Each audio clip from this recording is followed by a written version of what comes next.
उत्तराखंड के जसपुर में ज्येष्ठ ब्लॉक प्रमुख के साथ हुई 3 दिन बीत जाने के बाद भी पत्नी की मौत का अभी तक कोई कार्रवाई न होने पर सिख समुदाय में काफी रोष देखा गया है। काशीपुर कुंडा थाना क्षेत्र में हुई उप ब्लॉक प्रमुख गुरताज भुल्लर की पत्नी की मौत पर अभी तक पुलिस की और प्रशासन की कोई कार्रवाई नहीं हुई है, जिसको लेकर सिख समुदाय में काफी रोष देखा गया है। वहीं आज काशीपुर पहुंचे Sardar Surendra Singh Phalaudiya, state president of India Sikh Pratinidhi board UP, वही ब्लॉक प्रमुख के घर गुरताज भुल्लर के साथ सैकड़ों सिखों के साथ आज मीडिया को उन्होंने बयान दिया कि इस तरह से पुलिस का और प्रशासन का रवैया ठीक नहीं है। वही उत्तराखंड पुलिस ने कोई कार्रवाई नहीं की है और ना ही उत्तराखंड सरकार ने उनकी कोई मदद की है।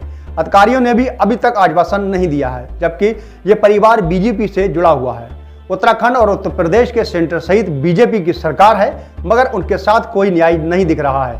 उत्तर प्रदेश पुलिस ने जो कृत्य किया है, घर में घुसकर नंगा नाच किया है, एक महिला को गोली मारी है और उल्टा ब्लॉक प्रमुख सहित उनके परिवार के खिलाफ संगीन धाराओं में 1 दर्जन से अधिक मुकदमे पंजीकृत किए हैं। इसी के साथ साथ उन्होंने कहा कि उत्तराखंड में पुलिस 20 अक्टूबर तक उन दोषी कर्मियों को गिरफ्तार नहीं करती है तो हम लोग मृतक की अस्थियां जब तक विसर्जित नहीं करेंगे, जब तक कुछ कार्रवाई नहीं होगी, एक बड़ा आंदोलन करेंगे, क्योंकि पुलिस हमारे साथ दोहरा रवैया अख्तियार कर रही है। अभी तक कोई बड़ा बीजेपी का नेता लीडर प्रमुख के घर नहीं आया है। फलौदिया ने कहा कि यहां तक कि दोनों राज्यों की पुलिस भी जमकर भड़ातना निकाल रही है। उधर उन्होंने ज्येष्ठ ब्लॉक प्रमुख गुरताज भुल्लर को मीडिया के सामने अपने 2 मासूम बच्चों को गोद में लेकर रोने लगे और कहा कि कानून पर पूरा भरोसा है, मुझे इंसाफ चाहिए, मेरी पत्नी का और मेरा कोई कसूर नहीं है। तो दिल्ली में आकर बीजेपी की पार्टी मीटिंग में आकर ऐसा रोया था कि उसके बाद ये घटना हो गई। उन्होंने कहा कि अभी 1 दिन पहले बयान दिया था कि मुझे सीबीआई की जांच के लिए कहा है। अब देखने वाली बात यह हो कि मामला 2 राज्यों की पुलिस से जुड़ा है, इसमें दोनों ही राज्य की पुलिस काफी किरकिरी करती नजर आ रही है। सरकार इसमें क्या निर्णय लेती है और पीड़ित को क्या इंसाफ दिलाती है, ये आने वाला समय ही बताएगा।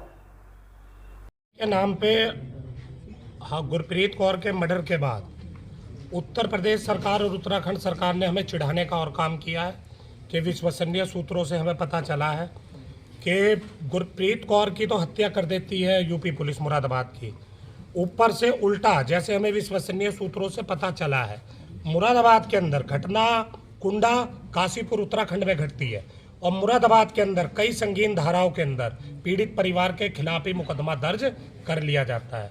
हमें उत्तराखंड सरकार और यूपी सरकार हमारी औकात दिखा रही है कि एक बच्ची पहले उत्तराखंड के अंदर ही मृत्यु को प्यारी हुई थी, अंकिता भंडारी, हम उसके साथ है, वो भी हमारी बेटी थी। जहां अभी भी जरूरत पड़ेगी हम उसके लिए लड़ेंगे, मगर हमें दिखा दिया कि अंकिता भंडारी में गुरप्रीत कौर के अंदर फर्क समझा गया है। जब अंकिता भंडारी की मृत्यु होती है वहां मुख्यमंत्री उत्तराखंड, डीजीपी साहब, होम सेक्रेटरी साहब और पूरा एडमिनिस्ट्रेशन वहां पे पहुंच जाता है। और गुरप्रीत कौर को आज गए 2 दिन बीत गए, यहाँ पे आप डीजीपी, प्रमुख सचिव या माननीय मुख्यमंत्री जी की तो बात छोड़ो, यहाँ पे कोई वरिष्ठ ब्यूरोक्रेट या वरिष्ठ कोई मिनिस्टर तक नहीं पहुंचा। हमने परिवार से मिलकर के फैसला लिया है। हमारे महापुरुष बैठे हैं बाबा जी, इनके संरक्षण में मेरे साथ सतपाल बल भाई, सेवक सिंह संधू साहब और सब हम लोग, प्रीतम सिंह संधू साहब हमारे सीनियर नेता हैं, तराई सिख महासभा के प्रेसिडेंट हैं। हम लोगों ने निर्णय लिया है कि 20 तारीख को भोग है गुरप्रीत कौर का, मगर हम जब तक दोषी पुलिस कर्मियों की गिरफ्तारी नहीं होती और पीड़ित परिवार के खिलाफ गुरताज के जो मुकदमा यूपी के अंदर मुरादाबाद में लिखा गया है वह वापस नहीं होता, हम गुरप्रीत कौर की अस्थियां विसर्जित नहीं करेंगे।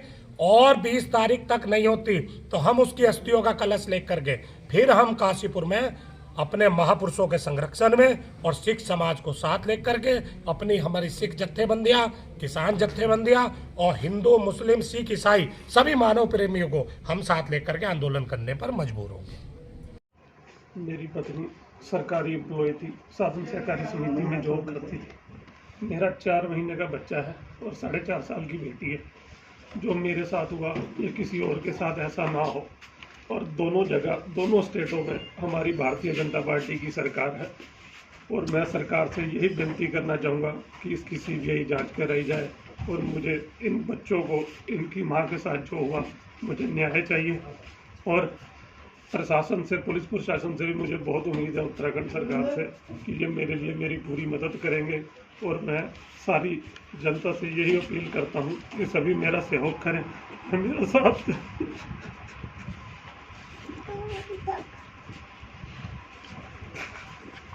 जो मेरे साथ हुआ वो किसी और के साथ ना हो।